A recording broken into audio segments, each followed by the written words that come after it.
Bonjour à toi, moi c'est Anissa et la vidéo du jour c'est l'hyperphagie. C'est quoi l'hyperphagie? Eh bien, c'est un trouble du comportement donc alimentaire et généralement qui est très méconnu et pourtant qui touche entre 12 et 15 de la population. On parle beaucoup de l'anorexie et de la boulimie, mais l'hyperphagie, vraiment, pour moi, c'est le trouble qui passe inaperçu parce qu'il ne se voit pas et il ne s'entend pas. Et surtout, souvent, on a l'impression juste qu'on est gourmet ou gourmand. Voilà. Alors, je te propose dans cette vidéo déjà de commencer à identifier donc, le mécanisme de l'hyperphagie qui se manifeste en 3 étapes et surtout, comment est-ce qu'on commence à faire bouger son système pour sortir du cycle infernal de cette nourriture qui nous empêche en fait d'avancer sereinement. Eh bien, déjà, identifier le cycle. Il faut savoir que les hyperphages, donc, ce sont des personnes qui vont aller manger. Donc, il va y avoir vraiment une crise alimentaire. À un moment donné, je dis crise parce que tu sens qu'ils ne peuvent pas faire autre chose. Tu ne vas pas pouvoir t'empêcher que d'aller manger. Et généralement, tu vas ressentir de la culpabilité derrière. Mais là, on n'a que 2 étapes. Les 3 étapes réellement de l'hyperphagie, comment ça se manifeste, c'est on a d'abord une origine émotionnelle. C'est-à-dire qu'avant d'avoir ta crise, il y a forcément eu une première étape qui est il y a une émotion, il y a quelque chose sur lequel on a appuyé qui fait que tout de suite j'ai une envie d'aller manger. Et quand je vais manger, un hyperphage, il va se gaver quasiment de nourriture jusqu'à en fait ne plus en pouvoir. Donc généralement soit il se rend malade, soit il a fini ce qu'il avait à manger. Et après vient la troisième étape, donc qui est la culpabilité. Donc je recommence les troisième étapes. Première étape, j'ai une émotion.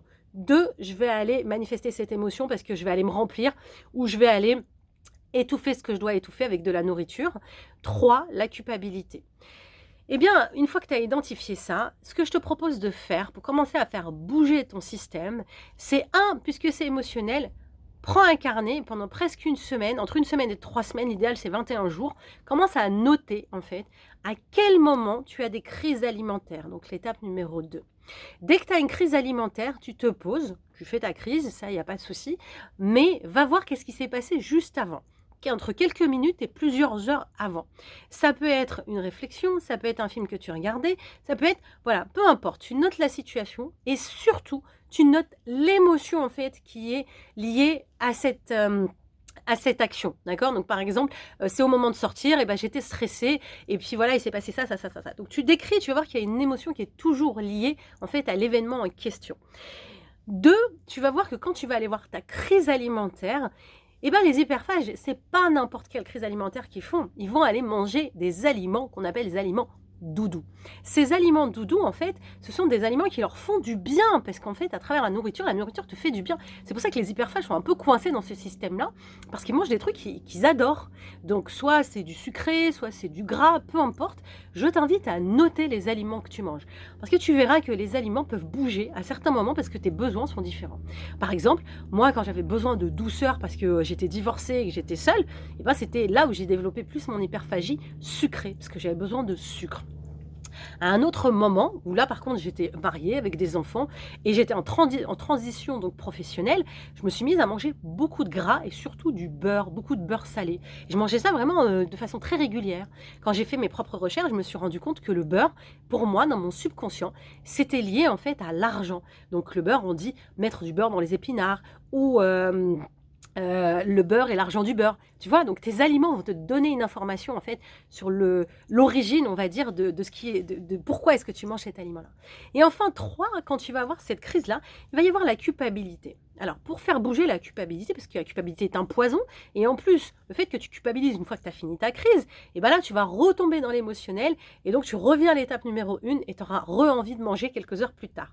Donc pour faire bouger la partie donc culpabilité, ce que je te propose, c'est déjà de commencer à te faire un set. Par exemple, une jolie assiette avec un joli verre dans lequel tu vas vraiment faire tes crises, j'ai envie de te dire. Bon, alors parfois, on peut pas toujours faire ça parce que quand on est en crise, on a juste envie d'acheter un paquet de gâteaux ou d'aller assouvir cette crise-là. Mais je te propose de rajouter la notion de plaisir. Comme tu l'as dans l'étape numéro 2, dans l'étape numéro 3, il va y avoir le plaisir et surtout, tu vas être en gratitude.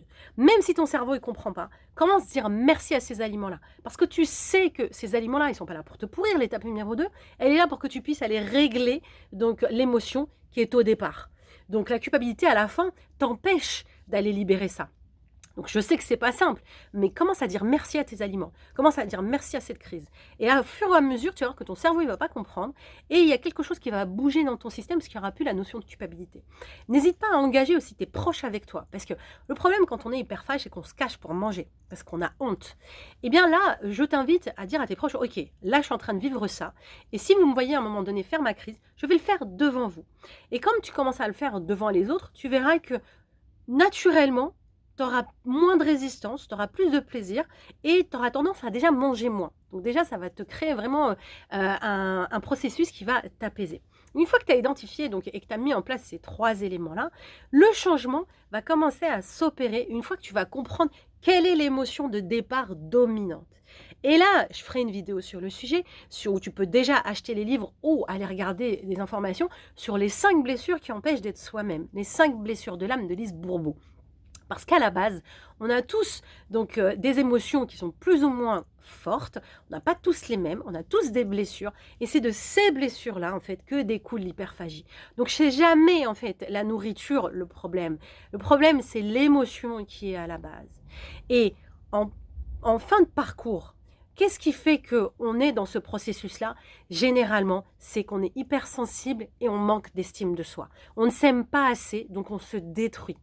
Et comment on fait bouger ça? Eh bien, tout simplement en commençant à voir qu'est-ce qui est beau chez nous.